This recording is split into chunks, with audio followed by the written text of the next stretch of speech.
Well, good morning, everybody, and welcome back to Living the Dream. I'm Jim, and Margie's hanging out in the back with the 10 cats as we head somewhat north out of Central Florida and then west. So, catch up real quick. We are leaving Central Florida and heading to Flat Creek RV for an overnight. And then we are heading to New Orleans for a couple of days. And then we are heading to Lake Livingston, Texas for the remainder of that trip. So I'll give you a quick heads up on what happened as RVers mostly go through this. A little bit of a problem with the Newmar energy management station. Right, so I went to turn on the air conditioners last night after I had this thing plugged in and run them all day. And I was getting some flashing screen for an error code 351. I have no idea what that is. So thanks to Google, found out that it was just something with an outside sensor, temperature sensor, etc. So we'll get that looked at some point. And then halfway down the parkway at 5:30 this morning, the headlights just absolutely turned off. And I have no idea why. So thank God for night vision. I was actually able to make it safely to pick up Margie, and then obviously daylight. So a quick stop at Publix for some pub subs. And then a rendezvous, yeah, good times is right. And then a rendezvous with the Taylors and the Wades at our usual north rendezvous point, which is now fenced off and completely closed off. So I got in there, have no idea how.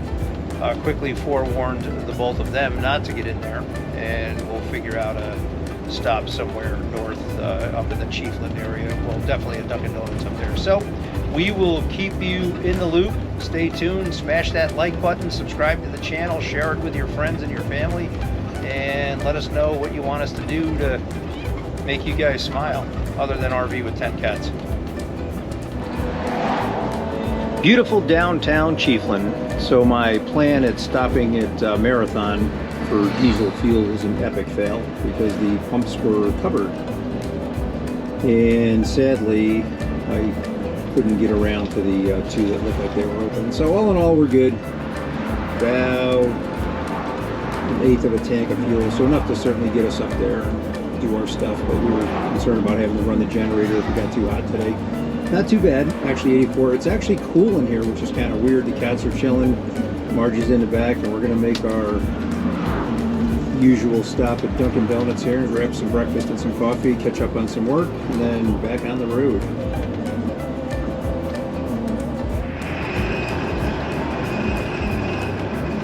Alright, so let's catch you up. It's been a minute. So I think I told you 3 epic fails trying to get fuel on US 19 and the west coast of Florida. Yeah, we did hook up with a Sunoco, which was kind of cool. They had some parallel pumps, and we were able to at least put a little bit of fuel in here. Because we had just gotten the RV back from service and having the airbags replaced, we didn't have an opportunity to prep it the way we typically would. Plus, this is only the second voyage for the Newmar Storm and Norman. So anyway, the Taylors located a speedway at exit 192 off I-10 westbound, and that's part of our TSD Open Roads program. And that's a pretty cool program where you can join a trucking fleet currently for diesel fuel only, but I believe there's some negotiations for gas operations as well. So as far as hooking up with that card, that wasn't hard, was it? No, do it all online. And then I don't remember, there was an application process. Once you do that, they'll email you back and ask you for a PIN number. And then, did you have to use the card? I did use the card. I used I think they call it a control number, but there's something where it attaches directly to your checking account, and some folks are a little bit apprehensive about that. So, you have to put your bank information in order for, that's just how they do it. They don't use credit cards. Yeah, so Billy actually came up with a good idea, and he said just create a separate checking account for fuel transport and just keep that amount in. But they're pretty good at notifying you. You won't see the gas savings at the pump. You have to wait till you're either emailed or contacted, and then it shows the savings, correct? Yeah, the last time we did it, we went to Savannah. Was it Savannah? Yeah, it was like $126 in Yeah, savings, yeah. So, I mean, at that point, I want to say it was about 80 or 90 cents a gallon. This time we don't know. Like you said, we don't know until we get the. What they'll do is they'll send you an email and let you know before. This way, you know, you have time to put money in that account if you need to. Yeah, so we topped this thing off at that Speedway. Easy in, easy out. It must be a new truck stop, but it is absolutely laid out perfectly for the big rig. Yeah, so shout out to the Taylor's Travels.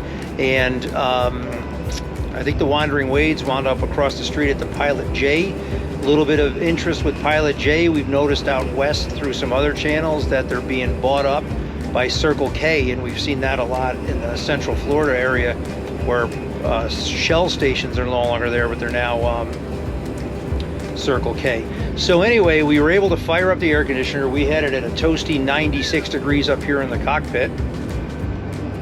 And in the back was... I think it was like 86 or 87. 86 or But 87. it's already down to less than 85, I think. Yeah, so 8 of the 10 fur babies let us know that it was too hot. They started panting, a little bit of tongue out there, letting us know that they were a little warm. So we were able to fire up the generator, and what was my 6.7 miles per gallon fuel average is now 6.0. So not too bad, but we did dump the temperature in here in the front. I went from 96 to 88 in about 15 minutes. In the back, I think we're down to 84 now. 84, yeah. So this is a 12,500 watt generator that I'm sitting on top of, and we're running all 3 roof air conditioners. So we're heading for Flat Creek. So far, no problems. We got a couple issues that we got to work out with our control panel and our headlights. Other than that, stay tuned. We'll fetch you up from Flat Creek in a minute.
Okay, so you're gonna go to 3.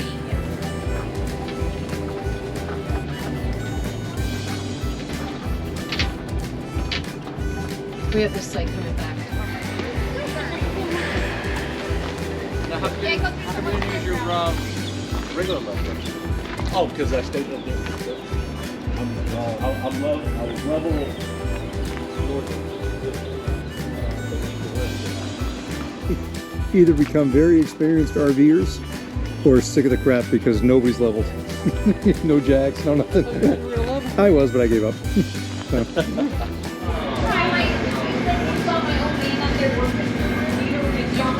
I didn't see him. Unfortunate what? What? I am going to be the bigger person and enjoy my vacation. Quit touching my owl. Val was having trouble working today on the laptop and computer. So if anyone has any suggestions, I don't know, my iPad's Wi-Fi. Let her know. Working. Hey, nice tomato. Oh, I do need tomatoes. Oh, Yeah. what do you got? Come right here. It's Stan. Lonnie has found the Marilyn Monroe of... Oh yeah. Oh yeah. So the camp store is kind of cute, right? Yeah. Not a whole bunch of stuff, but probably enough to get you by, right? Yeah. Including, which I have not seen, some tail light fixtures. Not in a lot of the stores, but that's always kind of cool. Yeah, Shoelaces. fixins. They got all the fixins. Ice cream. They do have a Keurig machine up here. $1 for a cup of coffee. Not bad. Firewood. And free tomatoes. And free tomatoes. Tomatoes. So you can make maters and Mozzarella and tomatoes with Caprese. caprese salad. Yeah. It's cold. Nice. Wow, they're nice. Holy shit. Are we doing there after hours? Sorry. A little heads up would have been nice.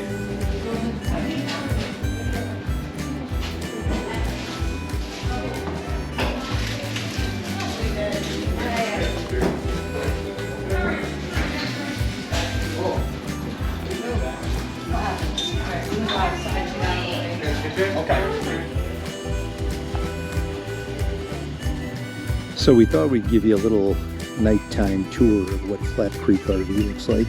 So they do have this little lighted gazebo with a sink, and garbage facilities are a little bit to the rear of the main check-in area. Ice machine, propane on board, built-in pool, some picnic tables. Really, really cute park. And some folks cooking out, having a little late time dinner. Lots of plates here. Indiana, just talking to a couple, John and Dorothy from New Mexico, who are soon to be Florida residents. They're over with the Taylors. Next site over from them. But very quiet up here, kind of a low maintenance park, very similar to Ho Hum up there in Carabel and the Panhandle.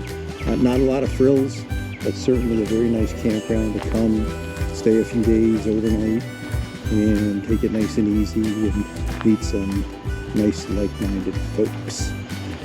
So this is the setup for site number 1. It is the largest site that they have. It is over 90 feet. Site 2, which is just a little bit to the right of that, that's the Wade's Billy and Val. They've got an 85-foot pull-through, and then Lonnie and Danielle and Venom to the right of them has got a 75-foot site. 50 amp, 30 amp, 20 amp, sewer, and water. Each site is pretty level. Gravel, and a picnic table for everyone. So make sure you like, subscribe, share the channel, and we will see you at our next stop, which is New Orleans.